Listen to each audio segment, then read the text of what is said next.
Hi guys, welcome to Pakistani family reaction. तो कैसे हैं आप सब। मेरा नाम मुजाहिद मेरा नाम है। नदीम। यार आज हम बहुत ही बड़ा वीडियो लेकर आए हैं भाई। आज हम रिएक्ट करने वाले हैं भारतीय made in India 5th generation एमका fighter jet को।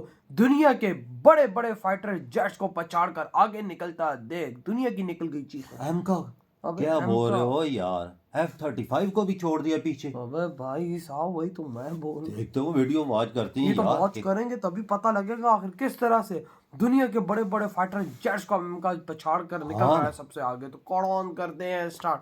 दोस्तों, दुनिया में अब तक केवल 3 देश अमेरिका, रशिया और चाइना ही 5th जनरेशन की स्टेल्थ फाइटर जेट्स का निर्माण करने में कामयाब हो पाए हैं। अमेरिका के पास F-35 और F-22 जैसी दुनिया के सबसे एडवांस स्टेल्थ फाइटर जेट्स मौजूद हैं, तो वहीं रशिया के पास Su-57 जैसे हैवी और highly manoeuvrable stealth fighter jets हैं, और चाइना के पास J-20 फाइटर जेट तो पहले से ही मौजूद थे, लेकिन हाल ही में इन्होंने अपने एक और 5th generation stealth fighter jet J-35 को भी लॉन्च कर दिया है। इसे चीन ने अमेरिका के F-35 को टक्कर देने के लिए ही तैयार किया है, जिसे ये दुनिया भर में एक्सपोर्ट भी करने वाले हैं, और माना जा रहा है कि पाकिस्तान इसका पहला खरीदार बन सकता है। इससे पाकिस्तानी एयरफोर्स काफी ज्यादा एडवांस और पावरफुल बन जाएगी, और ये भारत के लिए एक चिंता का सबब बन सकता है। भारत ने अब तक किसी भी बाहरी देश से कोई भी स्टेल्थ फाइटर जेट्स खरीदने का मन नहीं बनाया है, क्योंकि भारत काम कर रहा है अपने खुद के 5th generation stealth fighter jet advance medium combat aircraft के निर्माण पर। अब इसे कंप्लीट होने में एक लंबा समय जरूर लगने वाला है, लेकिन इसका सबसे बड़ा फायदा भारत को आगे चलकर ये होगा कि जहां पाकिस्तान को अपने स्टेल्थ फाइटर जेट्स के निर्माण करने, इनकी मेंटेनेंस, इनके हथियारों और इनकी ऑपरेशनल एबिलिटी के लिए हमेशा ही दूसरे देशों पर डिपेंड रहना पड़ेगा, तो वहीं भारत के पास तब तक इस फील्ड में अच्छा खासा एक्सपीरियंस हो जाएगा, और इस तरह के एयरक्राफ्ट्स के निर्माण के लिए भारत के अंदर एक कंप्लीट इंडिजिनस सिस्टम भी बनकर तैयार हो जाएगा, जिससे भारत अपनी एयरफोर्स में इनके नंबर्स भी काफी तेजी के साथ बढ़ा पाएगा। साथ ही इसके अगले यानी कि 6th जनरेशन वेरिएंट्स के अपग्रेड भी बहुत ही जल्द करना पॉसिबल हो जाएगा।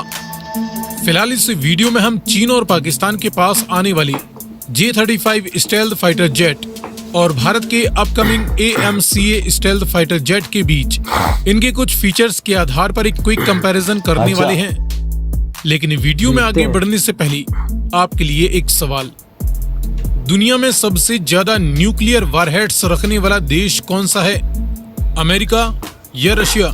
यदि आपको इसका जवाब मालूम है तो कमेंट में लिखकर बताएं।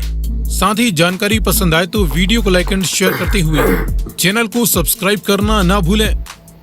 अब चलिए शुरू करते हैं। शुरुआत करें इनके बीच साइज कंपैरिजन से। पहले बात करें भारत के AMCA की, तो इसकी लंबाई 17.6 मीटर, विंग स्पैन की चौड़ाई 11.13 मीटर और इसकी हाइट 4.5 मीटर रहने वाली है। इसका total wing area 55 square metre है। अच्छा है यार। इसके मुकाबले J-35 की लेंथ 17.3 मीटर है, विंग स्पैन की चौड़ाई 11.5 मीटर है और हाइट 4.8 मीटर है। अच्छा, इसका total wing area 60 metre square बताया जा रहा है। कैपेसिटी की बात करें तो AMCA का एम्प्टी वेट कुल 12,000 किलोग्राम है। फुली लोडेड कंडीशन में इसका ग्रॉस वेट 18,000 किलोग्राम तक बढ़ जाता है। साथ ही ये मैक्सिमम 25,000 किलोग्राम के वेट के साथ भी टेक ऑफ कर सकता है।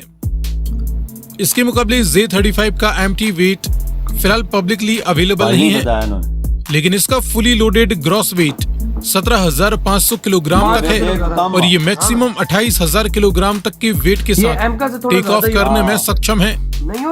दोनों ही फाइटर जेट्स के इंजन्स की बात करें तो AMCA पर इस्तेमाल किए जाएंगे 2 जनरल इलेक्ट्रिक के modified F414 after burning turbofan engines, जब तक कि भारत अपने खुद के इंजन्स डेवलप नहीं कर लेता।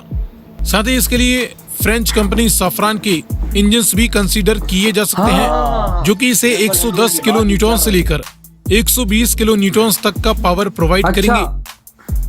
J-35 पर फिलहाल चाइना इस्तेमाल कर रहा है 2 गुइजो WS-21 after burning turbofan engines का, जो कि इसे महज 92 किलो न्यूटन से लेकर 93 किलो न्यूटन तक अलग अलग थ्रस्ट प्रोवाइड करते हैं। कम है इनका। दोनों ही फाइटर जेट्स की कुछ परफॉर्मेंस की बात करें तो एमका की मैक्सिमम स्पीड 2.1 मैक तक यानी 2600 किलोमीटर प्रति घंटे तक पहुंच सकेगी। इसकी कॉम्बैट रेंज 1620 किलोमीटर से भी ज्यादा की होगी।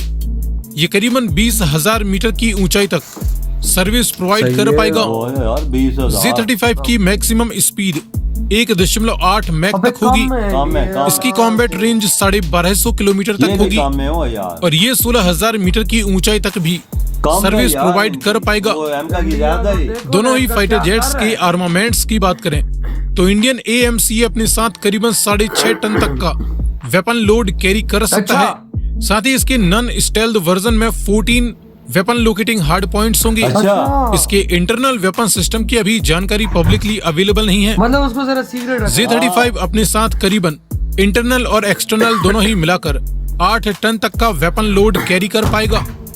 एमका पर एयर टू एयर मिसाइलों में एस्त्रा और इसके upgraded variants, air to ground मिसाइलों में ब्रह्मोस, SANT और रुद्रम मिसाइलें ये देखो और लेजर यार, गाइडेड और अपने प्रिसीजन गाइडेड अपने बॉम्ब्स इंडिया भी अपने हर चीज इसके को जरिए बताइए। फायर किए जा सकेंगे। एक भी चीज बाहर की नहीं। नहीं नहीं। Z35 पर एयर टू एयर मिसाइलों में चाइना की PL-15 और PL-10 जैसी मिसाइलें, एयर टू ग्राउंड मिसाइलों में हाँ। Supersonic land attack, anti radiation और एंटी शिप मिसाइलें, साथ ही कुछ डीप पेनिट्रेशन बॉम्ब्स भी इसके जरिए फायर किए जा सकेंगे।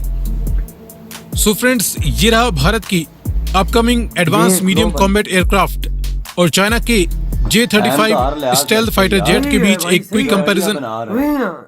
हर चीज में आगे है ना, हर चीज में आगे, जो वजन उठाने में भी आगे और उसकी लेंथ और हर चीज स्पीड देखो ना भाई, इंजन देखो, हाँ उसकी भाई क्षमता देखो, और भाई भारतीय जहाज की स्पीड देखो, ओए 2 ओए। मैक से ऊपर, हाँ उनकी कम है। 1.8 मैक है। हाँ। और भाई साहब जो टारगेटिंग रेंज है हाँ। वो एमका की ज्यादा है। एमका की और ज्यादा भाई जो हाइट पे जाता है मैक्स हाँ। 20,000 मीटर, उनकी 16,000 है। कितना बड़ा फर्क है। 4,000 का फर्क है। और भाई हल्का है, हाँ जो मेन चीज है ना, भारत का जहाज थोड़ा सा हल्का है। हाँ, तभी तो सही होता है ना, जहाज हल्का जहाज ठीक होता वही है। ना। वजन ज्यादा वही उठा ना। के जा सकता है ज्यादा। बिल्कुल। देखो साथ जो न्यूक्लियर बम जो हाँ, भी, हाँ, हाँ। हर चीज वो उठाने में अगर पहले ज्यादा वजन होगा ना, वो चीजें नहीं उठा सकेगा।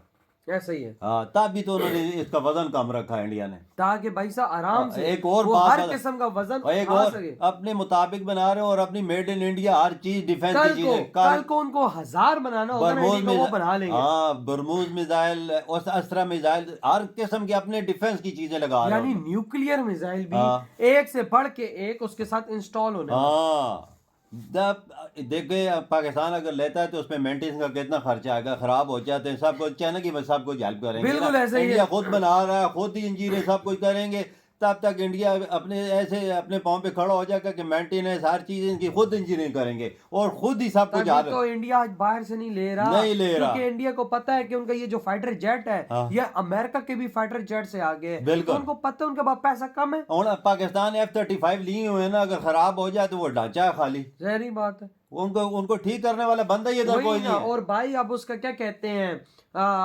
चाइना हाँ। और सॉरी इंडिया अब $50 बिलियन फेंक के 100 जहाज ले लेगा। बिल्कुल। लेकिन वही बात है कि उसको जरूरत क्या है। नहीं, इंडिया के पास टेक्नोलॉजी है जो कोई वर्ल्ड क्लास बना के दुनिया के सामने पेश कर सकता है। हाँ, उसने अभी उसमें काफी चेंजेस किए हैं। चेंजेस किए हैं। और भाई जो हाइपरसोनिक मिसाइल का टेस्ट करके दुनिया को ऑफिशियली दूसरा देश बन सकता, उसके आगे ये क्या चीज। ये सही और बोला। मैं इस अगले साल में ये बना के सामने ले आएंगे। बिल्कुल ले तो आएंगे। भाई आपके क्या थॉट है इस बारे में, इधर ही वीडियो खत्म कर दे तो